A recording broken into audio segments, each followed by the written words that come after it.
کہ اللہ مسبب الاسباب ہے، وہ اسباب کا پابند نہیں ہے، وہ اسباب کا محتاج نہیں ہے، اسباب اس کے محتاج ہیں۔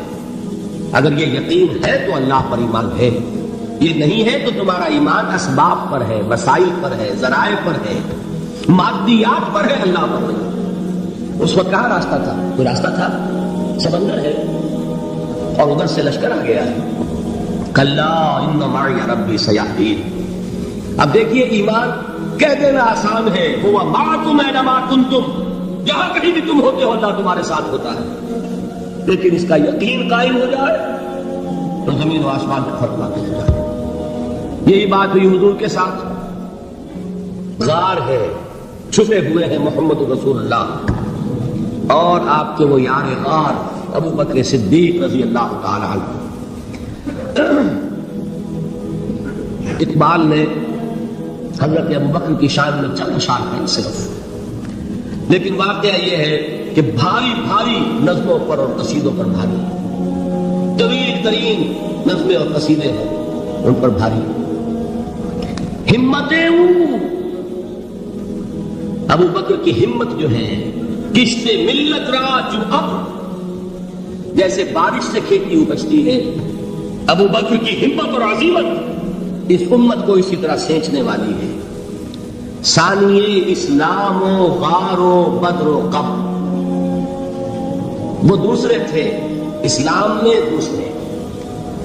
پہلے کون تھے؟ انا اول المومنین، حضور فرماتے سب سے پہلا ایمان لانے والا میں، دوسرے ابو بکر۔ ویسے ہمارے ہاں یہ چلتا ہے اختلاف، حضرت علی پہلے ہے کہ حضرت ابو بکر پہلے ہے، لیکن اس میں بڑی خوبصورت تطبیق قائم کی ہے علماء نے، بہت صحیح۔ چار کے بارے میں فیصلہ ہی مت کرو کہ کون پہلے ہے، ان کی ایک عجیب تقسیم کر دی ہے۔ آزاد مردوں میں، بالغ مردوں میں سب سے پہلے ابو بکر، بچوں میں سب سے پہلے علی، خواتین میں سب سے پہلے خدیجہ، اور غلاموں میں سب سے پہلے زید بن حارثہ۔ بڑی پیاری تقسیم ہے، یہ چاروں ہی پہلے ہیں، ہر ایک کے لیے اولیت ہے۔ اور واقعہ یہ ہے کہ اگر زمانی اعتبار سے تعین ہوگا تو پہلے خدیجہ الکبریٰ آئے گی رضی اللہ تعالی عنہ، کسی اور سے بات کرنے کی نوبت بعد میں آ سکتی ہے، پہلے تو اہلیہ محترمہ سے بات ہوئی، آتے ہی پہلی وحی ہوئی ہے، ابھی تبلیغ کا حکم نہیں تھا۔ کس کو بتایا واقعہ؟ ابھی اپنی نبوت کی تبلیغ کا تو حکم ہی نہیں آیا۔ واقعہ کس کا ہے؟ وہ خدیجہ کا ہے۔ جب کہا ہے کہ خشیت علی نفسی، مجھے اپنی جان کا اندیشہ ہے، تو کیا جواب دیا خدیجہ نے رضی اللہ تعالی عنہا؟ وہ صدیقۃ الکبریٰ ہے۔ صدیقات جو ہے خواتین، ان میں چوٹی پر خدیجہ الکبریٰ ہے رضی اللہ تعالی عنہ، اور صدیق جو مرد ہیں ان میں صدیق اکبر ہے ابو بکر صدیق رضی اللہ تعالی عنہ، لیکن صدیقات میں چوٹی پر۔ جب حضور نے فرمایا خشیت علی نفسی، کیا فرمایا؟ کیا عرض کیا؟ کیسے تسلی دی؟ نہیں، اللہ آپ کو ضائع نہیں کرے گا، آپ غریبوں کے ہمدرد ہیں، آپ مساکین کے تکالیف رفع کرنے والے ہیں، آپ بیواؤں کی سرپرستی کرتے ہیں، آپ مسافروں کی خدمت کرتے ہیں، اللہ آپ کو ضائع نہیں کرے گا۔ یہ یقین ہے اس خاتون کے اندر۔ خیر وہ ایک علیحدہ بات ہو جائے گی۔ میرے دل پر حضرت خدیجہ رضی اللہ تعالیٰ عنہ کی شخصیت کا بڑا گہرا نقش ہے، جو وہ کوئی اور ہی وقت اور موقع ہوا تو بیان ہوگا۔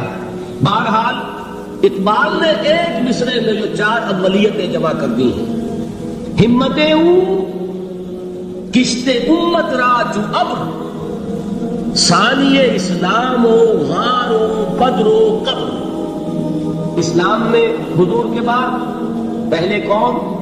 ابو بکر۔ غار میں حضور کے ساتھ کون؟ ابو بکر۔ بدر کی رات اللہ کا رسول سر سجود، وہ جھاڑ، وہ گھاس پھوس کی جو جھونپڑی بنائی گئی تھی، اور وہاں تلوار ننگی لے کر پہرا دینے والا کون؟ ابو بکر۔ اور اس حجرہ عائشہ میں محمد کے بعد سب سے پہلے دفن ہونے والا کون؟ ابو بکر رضی اللہ تعالی عنہ صلی اللہ علیہ وسلم۔ وہ جو معاملہ مسکرا رہا تھا غار ثور کا، حضرت ابو بکر بھی حضور کے خیال سے لرز گئے ہیں۔ آپ کو یاد ہوگا کہ جا کر پہلے تمام جتنے سوراخ تھے انہیں بند کیا، ایک سوراخ رہ گیا تھا جس کو بند کرنے کے لیے کوئی کپڑا نہیں تھا، وہاں اپنی ایڑی رکھی ہے، تب کہا ہے حضور سے تشریف لائیے، اور اپنے زانو پر حضور کو لٹایا ہے، اور وہاں کسی موذی جانور نے کاٹا ہے، حضور کی آنکھ لگ گئی تھی، اس وقت اس بل کے اندر جو بھی بچھو ہے کیا ہے اللہ عالم اس نے کاٹا ہے، اس کی تکلیف کی وجہ سے ابو بکر کی آنکھوں سے آنسو ٹپک گئے، حضور کے چہرے مبارک پر پڑے ہیں، تو حضور جاگے معاملہ کیا ہے، یہ نہیں ہٹا وہاں سے، مبادا وہ جانور وہاں سے نکل کر محمد الرسول اللہ کو کوئی گزن پہنچا دے، ابو بکر کی ایڑی ہے، جس طرح چاہے کھا لے، ختم کر دے، جان نکل جائے تب کوئی آج آئے محمد پر تو آئے، لیکن جیتے جیتے وہ ہے ابو بکر۔ حضور کے خیال سے اس وقت حضور نے پھر اپنا دعا تو دہن لگایا ہے، اور اس سے پھر آپ کی تکلیف ختم ہوئی، جیسے خیبر میں حضرت علی کی آنکھ دکھ رہی تھی، اس کو جو شفا حاصل ہوئی وہ بھی حضور کے دعا دہن سے ہوئی۔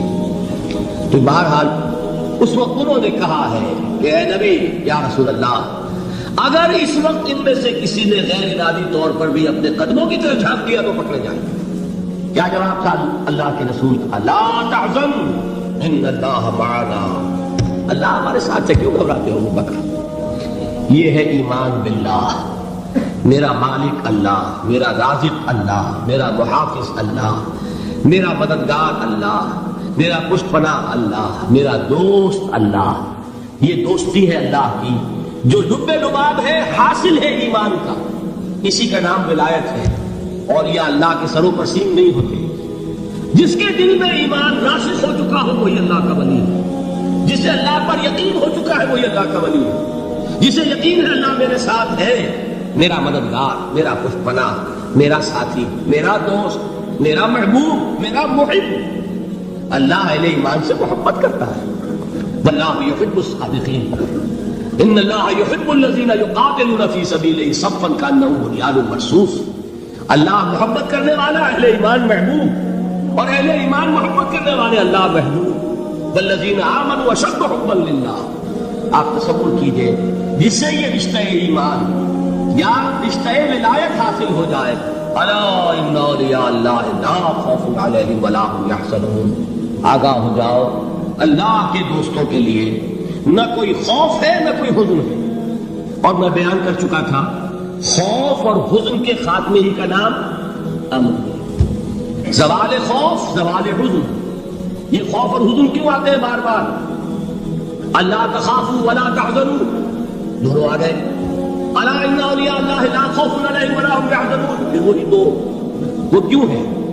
خوف ہوتا ہے کسی مستقبل کی بات کا، یہ نہ ہو جائے، وہ نہ ہو جائے، یہ نقصان نہ پہنچ جائے، یہ تکلیف نہ ہو، یہ غضب نہ آ جائے، خوف ہے مستقبل سے۔ حزن ہے یہ کیوں ہوا، یہ نہیں ہونا چاہیے تھا، یہ میرا فلاں چیز میرے ہاتھ سے جاتی رہی، فلاں موقع نکل گیا، اب بیٹھے ہوئے ہیں اندر ہی اندر پڑھ رہے ہیں، صدمہ ہے اور رنج ہے۔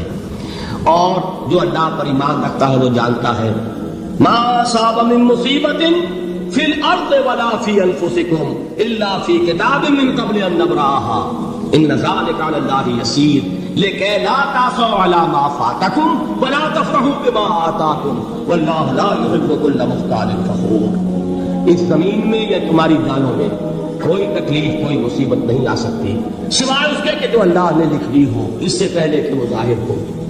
جس کو یہ حقیقت معلوم ہو گئی اس کو یہ طرز عمل اختیار کرنا چاہیے، جو چیز چھن جائے، جاتی رہے، چھوٹ جائے، اس پر افسوس نہ کرو۔ کس نے چھینی؟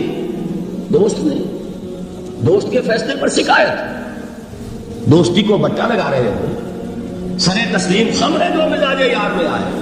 اگر دوستی ہے تو پھر تو تمہیں گردن جھکانی چاہیے کہ ہر اتفاقی ہماری غیر الطاف، جو بھی میرا ساتھی میرے پیارے میں ڈال دے اس کا کرم، جو اس کی طرف سے آئے اس پر کوئی رنج نہیں، کوئی صدمہ نہیں، کوئی غم نہیں، کوئی شکایت نہیں، کوئی شکوہ نہیں، اور جو ہوگا وہ اس کے اذن کے بغیر نہیں ہوگا، اور اس کا اذن ہوگا تو یقیناً میرے لیے خیر ہی خیر ہے، چاہے وہ ناگوار شے ہو، بظاہر مجھے اچھی نہ لگ رہی ہو، میری شارٹ سائٹڈنس میں مجھے وہ نظر آ رہی ہے کہ میرے لیے بری ہے، لیکن قرآن نے کہا ہے آسان تکرہوا شیئا وہو خیر لکم وآسان تحبوا شیئا وہو شر لکم واللہ یعلم وانتم لا تعلمون۔ ہو سکتا ہے تم کسی چیز کو ناپسند کرو، میرا حال ہے کہ اسی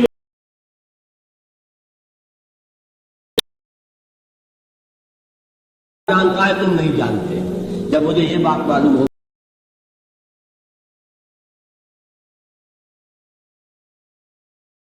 کم و بیشرا، اے رب جو تو چاہتا ہے وہ ہو، تیرے علم میں جو شے میرے لیے خیر ہے وہ ہو جائے. میری کوئی پسند نہیں، میری کوئی چاہت نہیں، یہ ہے راضی برضائے رب. اکبر الہآبادی نے اسے کہا ہے رضائے حق پہ راضی رہ. یہ حرف آرزو کیسا، خدا خالق، خدا مالک، خدا کا حکم تو کیسا.